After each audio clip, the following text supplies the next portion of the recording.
You ever meet someone who just can't stop talking about their big dreams?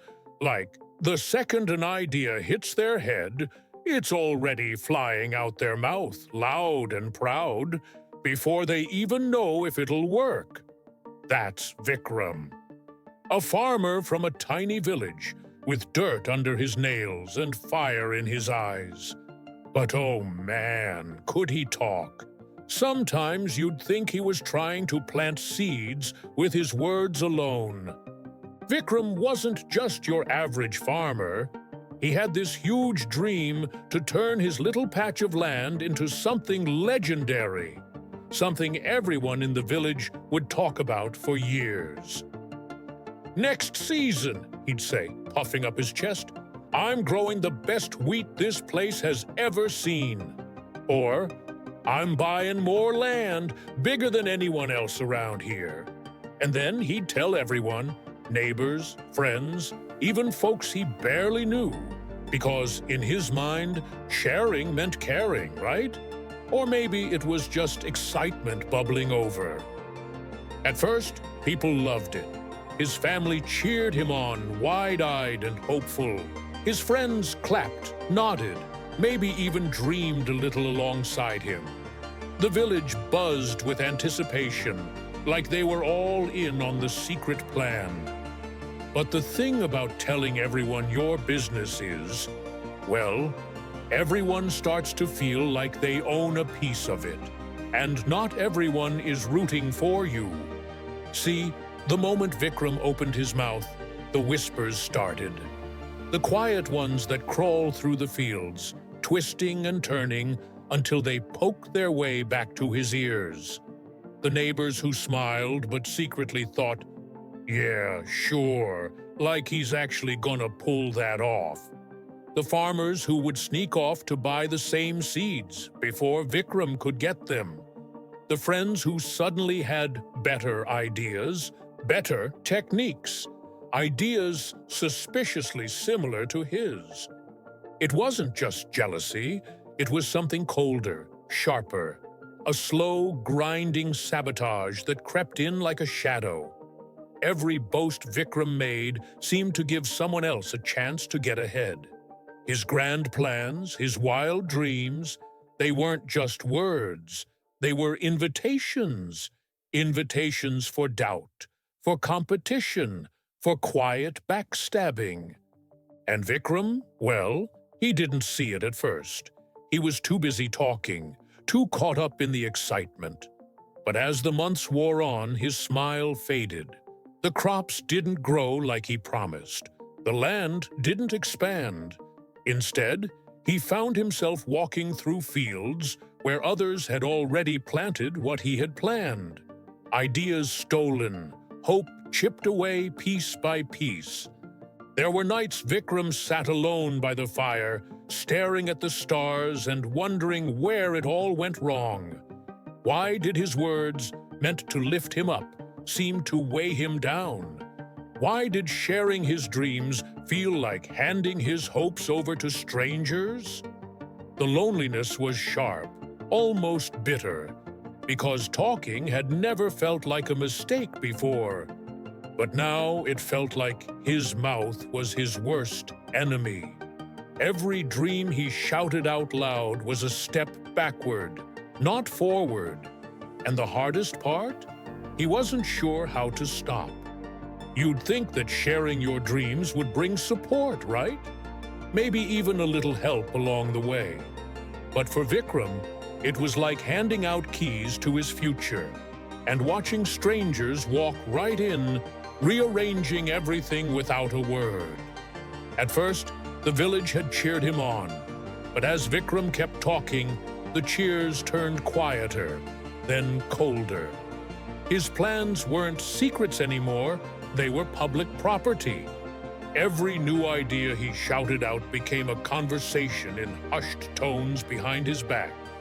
What started as admiration twisted into rivalry, jealousy, and something worse, betrayal. Take Ratan, for example. He'd always been friendly enough, nodding along to Vikram's grand speeches. But one day, when Vikram mentioned trying out a new kind of seed, Ratan was suddenly at the market, buying them first. Not just a little ahead, he cornered the whole stock. Later, you would see Ratan's fields sprouting greener, stronger shoots, while Vikram's hands were tied. And then there was Sohan. That guy had a smile like sunshine, but his words could cut sharper than a sickle. When Vikram started talking about expanding his land, Sohan whispered to anyone who'd listen, "Vikram's soil? Not even fit for a weed." That rumor spread faster than fire in dry grass. Suddenly, people who once called Vikram a dreamer began calling him a fool. It wasn't just about stolen ideas or sneers, it was the way his own community turned on him. The folks who'd once praised him now watched with folded arms and cold eyes, waiting to see him fail. Every time Vikram shared his vision, he unwittingly gave his competitors ammunition. His words built walls around him instead of bridges. Behind the village scenes, whispers floated through the air like poison. He talks too much. He can't keep his plans to himself. Why bother with someone so loud when nothing ever changes? The words weren't just gossip. They were daggers that cut deeper than any harsh words spoken face to face. Vikram felt it all. The shifting glances, the quiet snickers, the isolation creeping in like a shadow he couldn't shake. It wasn't just that his plans were falling apart. It was the loss of trust, the slow erosion of friendships, the loneliness that grew with every boast. Sometimes he wondered if his mouth had become a curse. Was it better to say nothing? To keep the fire in his chest hidden, smoldering silently instead of exploding for all to hear?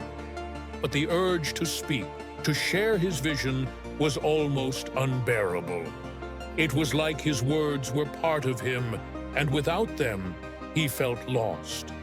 And yet, the more he talked, the more the village turned its back. The very voices that once lifted him now echoed with doubt and dismissal. Vikram was stuck in a cruel loop, his hopes crushed not by lack of effort, but by his own habit of spilling secrets before the work was done. It was the kind of pain that makes you question everything, not just your plans, but yourself. Was he foolish? Was he too trusting? Or was it just the way the world worked, that loud dreams attract sharp knives? Whatever it was, one thing was clear. Vikram's words had cost him more than he ever imagined. And if he wanted to turn things around, he'd have to learn a lesson that no one had taught him yet. Sometimes silence is the strongest move. There are moments in life when everything feels like it's slipping through your fingers, when hope is no longer loud and bright, but quiet, fragile, and almost gone. For Vikram, that moment came one cool evening, when the weight of disappointment pressed down so hard he could barely stand. He found himself wandering toward the village temple, drawn by something he couldn't quite name. A pull for peace, or maybe just a break from the storm inside his head. The temple was quiet, bathed in soft moonlight, the kind of place where even your heaviest thoughts seem to breathe easier. That's when he saw Guruji. The old man sat on the stone steps, his eyes gentle but sharp, as if he'd been waiting for Vikram all along. No judgment, no questions, just calm. "Why do you look so troubled, my son?" Guruji asked, his voice steady, like the earth beneath their feet. Vikram swallowed hard. What could he say? That his dreams were being stolen? That his friends turned their backs? That every word he'd spoken seemed to have built walls instead of bridges? Instead, he sighed, the weight of it all spilling out. I work harder than anyone I know, but no matter what I do, success slips away. People mock my ideas, copy them, and then leave me behind. I don't know how to fight it anymore." Guruji nodded slowly. "Let me tell you a story." He began to speak of two merchants from a distant kingdom. The first was Raj, a man who loved to talk. Raj had dreams as big as mountains and told everyone he met about his plans. How he would trade rare spices, open the grandest shop, become the richest man in the land. His words were loud, his confidence unshakable. But as he talked, others took his ideas, copied his plans, and beat him to the prize. Raj spent more time telling stories than making deals, and in the end, his dream crumbled. Then there was Dev. A quiet man, Dev never bragged or boasted. He kept his plans close to his heart and his hands busy with work. While Raj was busy talking, Dev was making smart moves, learning, growing, and building his business piece by piece. By the time the kingdom noticed Dev, he was already far ahead, successful and respected. Guruji looked Vikram in the eyes. "Words are like arrows. You release them, and you cannot take them back. But work, honest work, speaks in a language louder than words. If you want to protect your dreams, sometimes you must guard them with silence and let your actions do the talking." Vikram felt a quiet truth settle inside him. The old habit of shouting his plans now seemed reckless, almost dangerous. He realized his mouth had been running faster than his feet, talking more than doing. He sat there in the temple's silence, the cool air wrapping around him like a promise. For the first time in months, something shifted. It wasn't a sudden fix, not yet, but it was the start. He made a vow, soft and steady, like a seed planted deep underground. "I will stop shouting my dreams. I will work quietly. I will let my success be the noise that fills this village." Uncertainty lingered, sure. Could he really change? Could silence protect what words had almost destroyed? But for now, hope whispered in the stillness. And that was enough. After that night at the temple, something inside Vikram shifted. The noise in his head, the endless urge to tell everyone, to shout out his next big idea, started to quiet down. It wasn't easy. Old habits don't die overnight. Every day his mouth itched to spill secrets, to share the spark of a new plan. But now, he clenched his jaw instead. He swallowed those words back down like stones.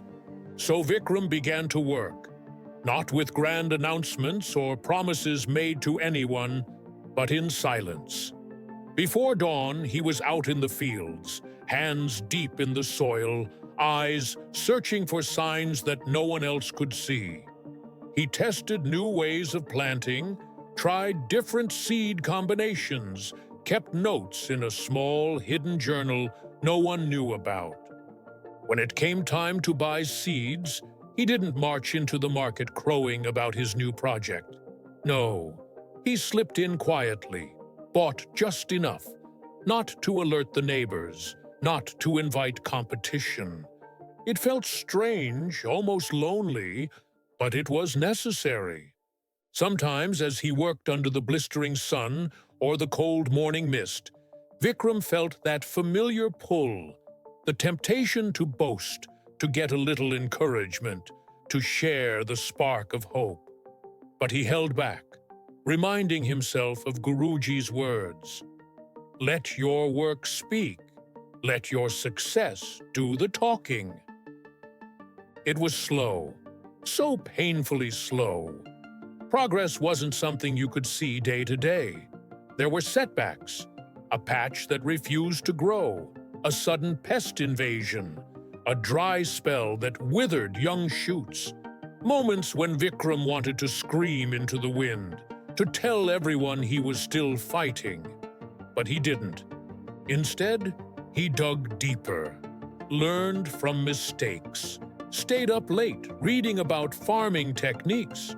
He stopped measuring success by what others thought and started measuring it by the small victories no one else noticed. The first sprout breaking ground, the soil turning rich and dark after careful tending. Most nights the village was asleep while Vikram worked by the faint light of a lantern, turning over earth, patching fences, watering seed beds.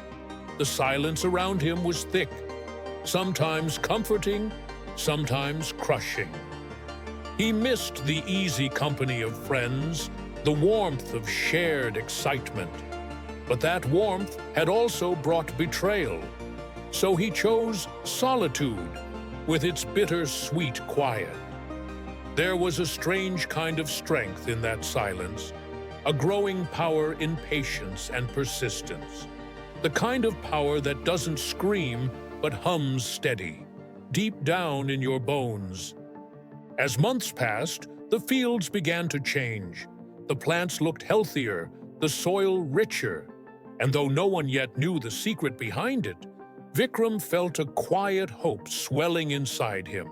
Not the flashy hope of loud promises, but a slow-burning flame that could weather storms and time.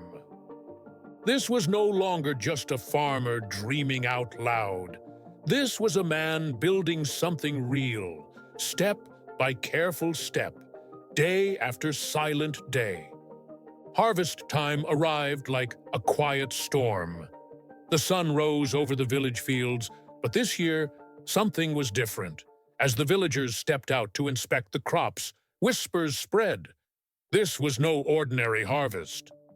Vikram's fields stood tall and proud, heavy with the richest, healthiest crops anyone had seen in years.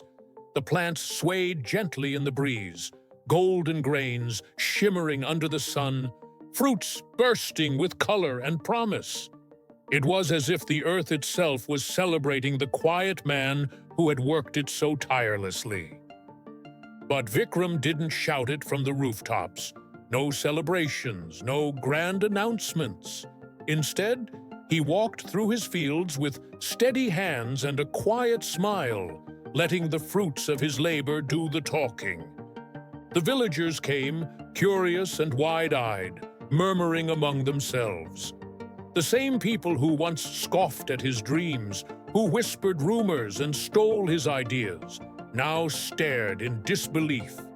How had he done it? How had the man who talked too much suddenly become the most successful farmer in the village? One by one, old friends and skeptics approached him. "Vikram," they said, "tell us how you made this happen." He looked at them, not with arrogance, but with calm and something softer. "I stopped talking so much," he said simply. "I focused on my work day by day. I let my hands do the talking instead of my mouth. It wasn't just a victory of crops or money. It was a victory of patience, humility, and quiet strength." Vikram had learned that true success doesn't need a loudspeaker. It needs dedication, resilience, and the courage to keep going when no one is watching. As the village gathered that evening, under the fading light of the day, Vikram shared one last thought, his new truth that had reshaped his life. "Words are easy," he said softly. "Anyone can say big things, but it's what you do behind the scenes, when no one's looking, that really counts. Talk less, work more, and let your success shout for you." The villagers nodded, some wiping away surprised tears, others reflecting on their own lives and the dreams they had shared too loudly, too soon. Vikram's journey was more than just about farming. It was about learning that silence isn't weakness, it's a shield. That dreams don't need crowds, they need roots. and that sometimes the loudest voice in the room is not the one shouting, but the one quietly standing tall with results. So here's the truth. From Vikram's fields to your ears, work in silence. Let your success be the noise that breaks through. Because in the end, actions don't just speak louder than words, they shout.